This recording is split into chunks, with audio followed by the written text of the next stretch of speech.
Hey everybody, welcome to the Glimpse channel. Make sure you hit that subscribe button and that notification bell. Hello Glimpse Nation. Today we're super excited to present a Keeping It Real interview. We're so lucky to have so many special guests lined up to help us along our Project Us journey.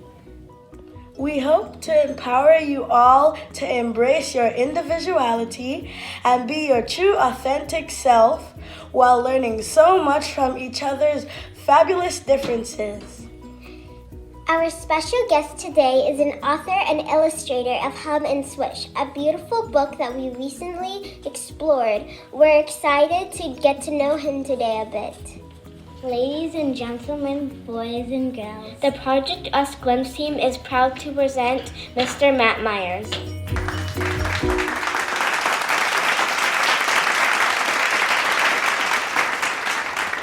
Hey kids, hey Mr. Rob, I'm Matt. I'm going to take you on a tour of my studio. First we have to get there. Let's see if we can do it. Oh, we have to go out this door.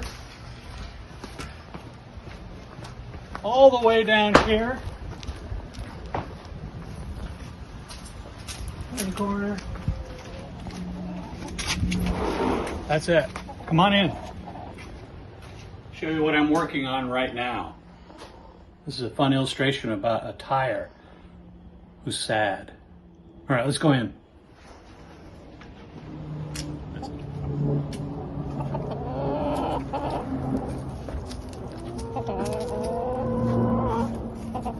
Hi Matt, my name is Gleason. Glimpse kids always say that everybody is perfectly unique and magnificently awesome. What is one quality that you love about yourself and why? That's a great question. First of all, I think what makes us unique is sometimes, or different, is sometimes thought of as weird, or we can think of ourselves as weird, where in the ways that we are different. I know I do sometimes. But it's important to remember that every human being, our brains are wired to spot things that are odd or that stand out. For instance, who would ever walk on a beach? Who would ever walk on a beach and look for the most common shell? We just don't do that. We look for something that stands out. So I think it's important to understand that what is unique about us is going to stand out.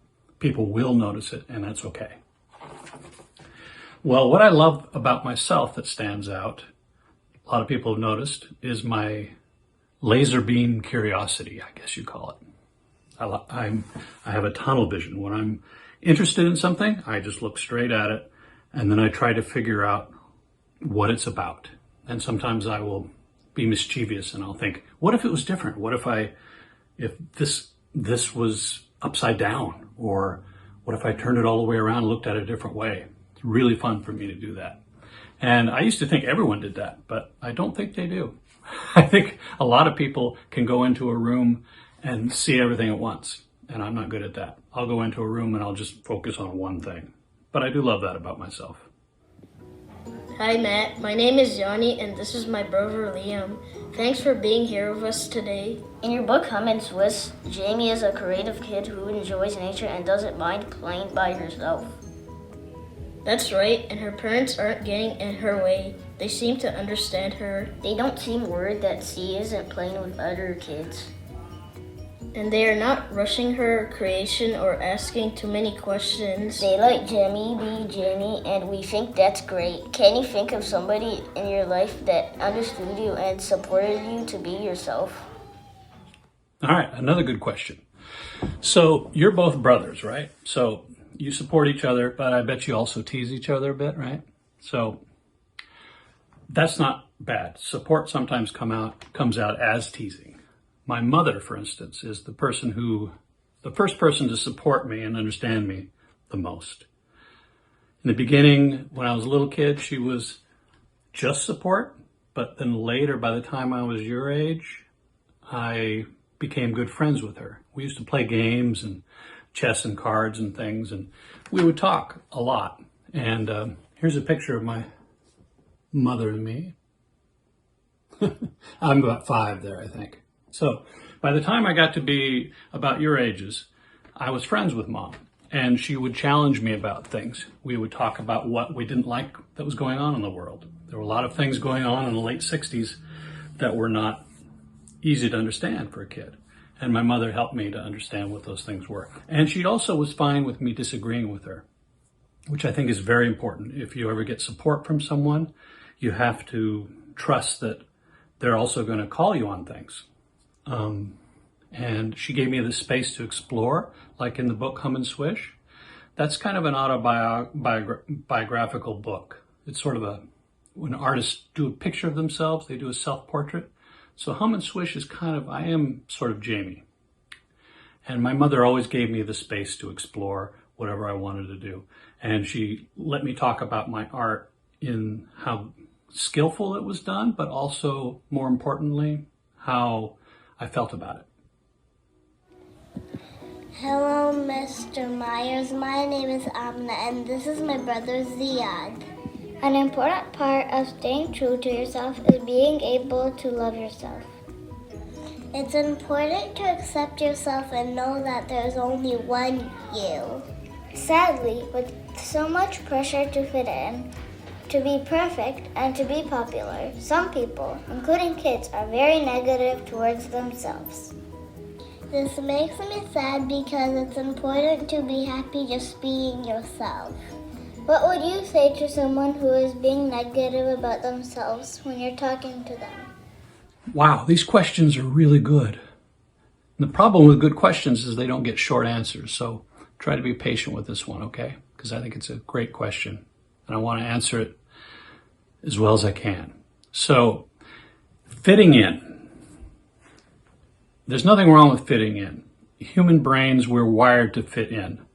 We are more like dogs than cats. You know how cats only want to do their own thing? Even in the wild, cats, even though they're in a pride, they really are not so social. But dogs are very social animals, and human beings are very social animals. So we need to fit in to survive. We've always needed to. And fitting in is, I think of it like a puzzle. The pieces are all different, very unique, but they fit in together to make something better than an individual. That's a good thing. Peer pressure, though, is the opposite. It's trying to make clones of everyone. Imagine if a puzzle where all the pieces were exactly the same. That would not only be boring, but it would be not a puzzle anymore. So I think the thing is to remember is that we all fit in if there's trust, if we can all believe that we add something to the group. That said, sometimes I act differently in a big group than in a small group. If it's a small group and there are people that I trust, I can completely be myself. If there's a large group and I don't know everyone, or I'm not necessarily that comfortable sharing who I am, sometimes I won't do it to the same degree. That doesn't mean you're being dishonest. That just means you're not throwing yourself out there. Now, what about negativity?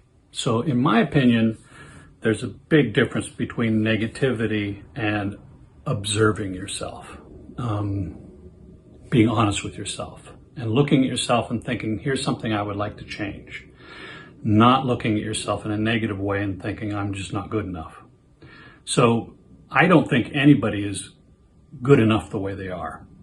We should accept everyone, and no one should judge another person. But when we look at ourselves, it's okay to say, I think I might want to change this about myself.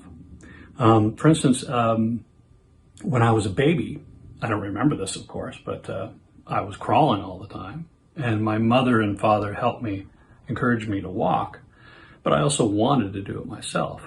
And I'm glad that I am not still crawling around, right? So I think with anything that I want to change about myself, I don't want someone else telling me what to change, but I do think it's important to be able to understand it's okay to be observing of your own things that you would like to change without being negative or judging yourself, if that makes any sense. Hi, my name is Kyan. Mr. Myers, it is now time for you to flip the Keeping It Real script. It's time for you to ask me a question. So go ahead, ask away. All right, my turn to ask a question. Kyan, when you are creating or making something, do you like to be alone or with people around? And do you like it quiet, or is it okay to have music or an audiobook going on? Hey man, I got your questions. When I'm creating things, I prefer to work on my own because I don't want to get distracted. I have moments when my mind easily gets off the work that I'm doing. That's why I also like to work in silence as well. The least distractions, the better for me. This has been an awesome Keeping It Real interview. Thanks so much, Matt, for agreeing to be part of our journey. All right, well, thanks for having me. It's all about me after all, right? No, well, there's someone here that wants to say hi. Maya, my best friend. Hi guys, I'm Maya. I'm the author of Not Little, and I just wanted to say thank you so much to Trisha and Sage, who did an awesome job of reviewing that book. I really, really loved watching it, and I hope that you guys keep on thinking big, just like Dot. Bye. Thanks, everyone. We'll be back real soon with another Keeping It Real interview. Thanks for watching, everyone. Thanks for watching, everybody, and remember, you can change the world by keeping it real. Be who you want to be. Be who you are.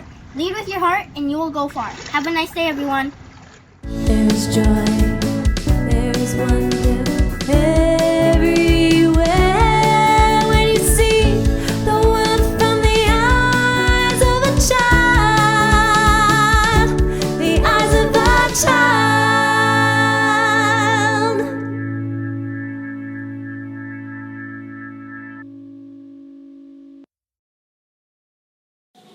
This has been a Glimpse production. Thank you for watching.